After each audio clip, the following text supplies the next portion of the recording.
80 yılı 8 yıla sığdıran Yavuz Sultan Selim, batıya sefer düzenlemek amacıyla yola çıktığı sırada aniden ağırlaştı.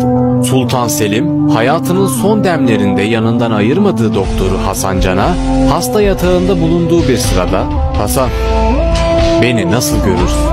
O sırada Hasan Can'ın ağzından şu cümleler çıkar: "Sultanım, Allahü Teala ile kavuşma zamanıdır. Artık ona yönelin." Yavuz Sultan Selim ise manidar bir bakış atarak şunları söyler: "Bre Hasan Can, sen bizi bunca süredir kiminle sanarsın?" Bunun üzerine Hasan Can, "Sultanım, hiçbir zaman sizin için öyle düşünmedim ve düşünmem. Yalnız şu var ki her zamanki halinizle şimdiki haliniz mukayese edilemez.